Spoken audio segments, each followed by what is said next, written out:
est-ce que Dubaï est une bulle immobilière? Alors, c'est ce qu'on va voir aujourd'hui, point par point, avec des données concrètes à l'appui. Donc,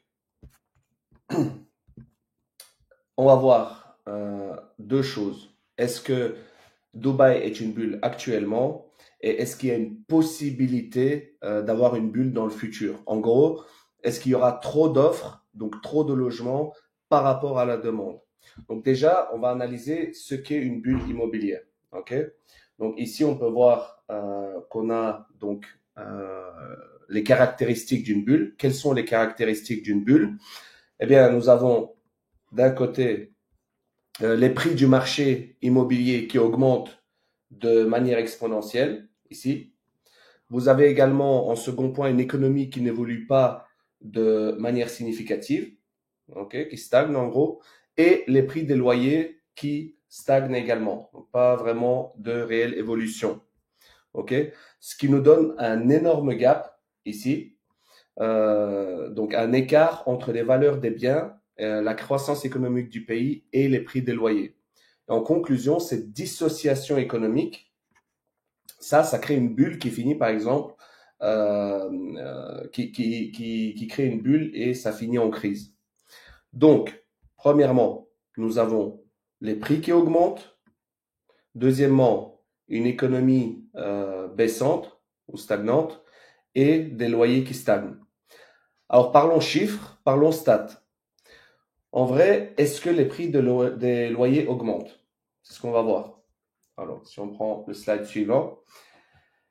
Alors, la première question, les prix du marché immobilier qui augmentent de manière exponentielle. Eh bien oui, on peut voir ici qu'on passe de 2020 à 2024, ici à là. Ok. On a une augmentation de 50% des prix de l'immobilier, ce qui pourrait laisser croire qu'on va vers une bulle immobilière. Ok, ça c'est une première chose. Ensuite, en second point, la question c'est l'économie. On va parler de l'économie. Est-ce que l'économie de Dubaï n'évolue pas? Bien non. Comme on peut le voir ici, on voit qu'il y a une augmentation exponentielle du GDP. Donc le GDP, pour ceux qui ne savent pas, c'est le Gross Domestic Product, donc produit intérieur brut. Donc comme on voit l'évolution ici, vous pouvez voir depuis 2009, on a vraiment une augmentation exponentielle. Et donc, ce n'est pas une bulle. Ok. L'économie ne fait qu'augmenter ces dernières années. Ça, c'est la deuxième chose. On peut voir également que les Émirats font partie des pays les plus riches. On peut voir ici au niveau du ranking, ça vient du site officiel du gouvernement. On peut voir qu'il est dans le top 3, dans le top 5 des pays. On peut voir également, il faut mettre le point sur le fait qu'en 2022, l'immobilier ne représentait que 5,5% de l'économie. Ok, il est là, Real Estate Activities. Et aujourd'hui, nous sommes en moyenne à 8% en 2024. Ok, attendez là. J'ai été un peu trop vite. Pourquoi je dis ça? Pourquoi il est important de souligner ça? Bien, parce que le risque, c'est que beaucoup d'économies au niveau mondial ont une forte croissance, mais l'immobilier prend une si grande partie dans cette économie que c'est la bulle qui s'alimente et fait grandir l'économie. Ce qui n'est pas le cas ici pour Dubaï. Ok. Donc maintenant, on va parler du dernier critère, les loyers. Ok. Donc, est-ce que les prix des loyers stagnent? Ben non, ils ne font qu'augmenter depuis 2020. Ok. Il est impossible d'avoir une bulle immobilière si les loyers augmentent, car les loyers, en fait, c'est la réalité du marché à l'instant T. Ok. Si vous regardez ici depuis 2020, on peut voir une nette augmentation de 2020 à 2024 des prix des loyers. Ok. En fait, s'il y a une tension locative, les loyers augmentent, car il y a plus de demandes que d'offres. Et actuellement, ce qu'on voit à Dubaï, ben c'est le cas. Il y a de plus en plus de gens qui cherchent un logement que de logements disponibles.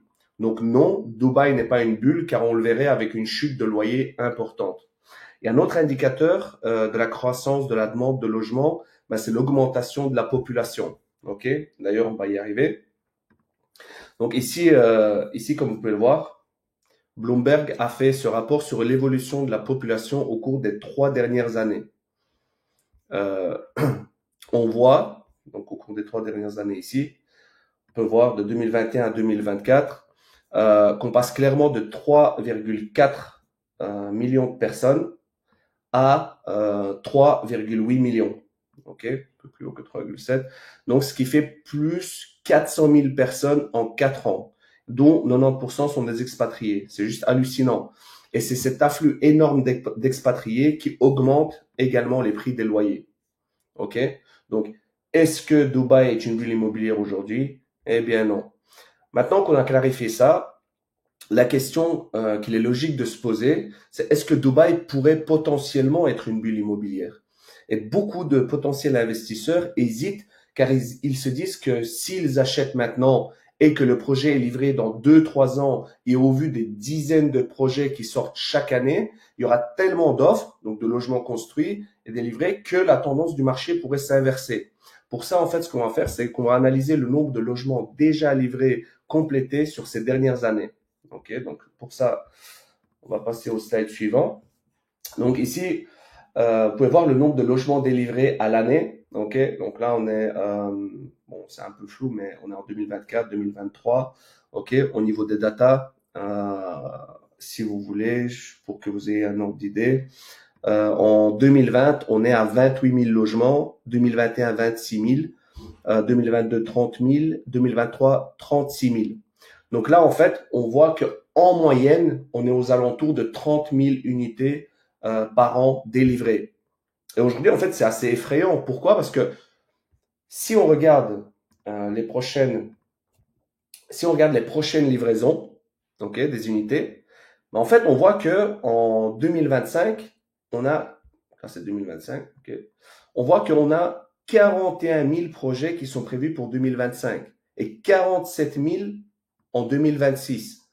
Et ça fait vraiment peur parce que quand on se dit qu'il y aura 2 fois plus d'unités qu'avant, tout simplement. Alors, quel impact cela aura sur le marché? Y aura-t-il plus de biens que de personnes? Ça, c'est la question qu'on se pose. En fait, pour avoir une idée claire sur ce point, il faut comparer le nombre d'unités prévues avec le nombre de personnes qui arrivent à Dubaï chaque année. Ok? Ce que Dubaï souhaite pour continuer d'évoluer, en fait, c'est doubler sa population. Et pour ce faire, il faut qu'ils attirent approximativement 250 000 personnes par an. Et en fait, il faut savoir qu'en moyenne, une famille, statistiquement, on compte une famille qu'elle est composée de 4 personnes. Donc en fait, pour le calcul, dans une unité, on va utiliser 4 personnes par unité. Okay, vu qu'une unité, c'est pour une famille, donc 4 personnes. Concrètement, ici, en fait, je vous ai sorti des datas du site officiel de Dubai Stat. En fait, les datas, vous pouvez voir qu'à l'année, en commençant par 2020 et en finissant en 2024, on peut voir qu'il y a une augmentation de la population chaque année. Ok, donc de 2022 à 2023, on a une augmentation de 72 000 personnes. Ici, on voit que de janvier 2023, ok, ici, de janvier 2023 au novembre, donc au 28 novembre 2024, on a pris 260 000 personnes. Ok, c'est une augmentation incroyable de la population. Et en fait, on va vers ces 150 000 personnes en plus chaque année. Ok. Reprenons maintenant par exemple les 41 000 ici.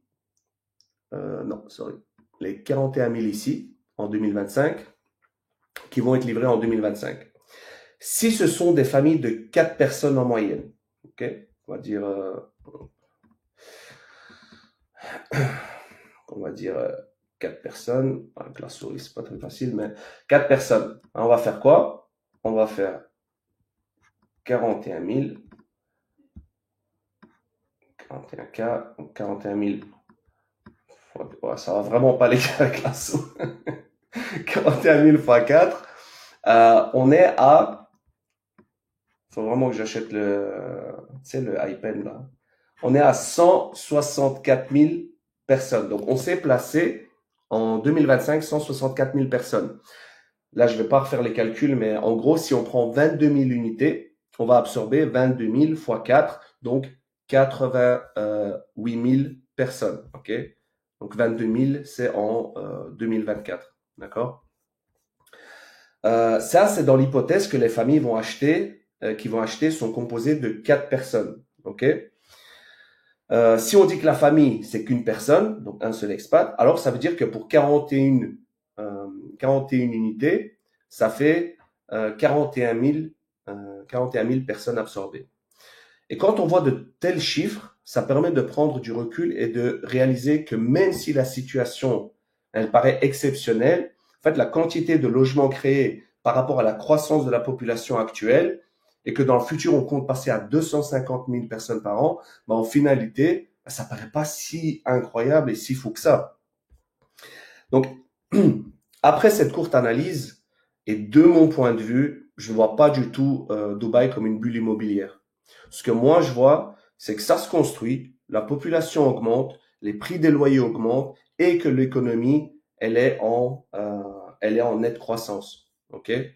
Donc il n'y a pas de réel risque sur le marché, les gars. Mais attention, il faudra de toute façon faire une veille sur les données suivantes.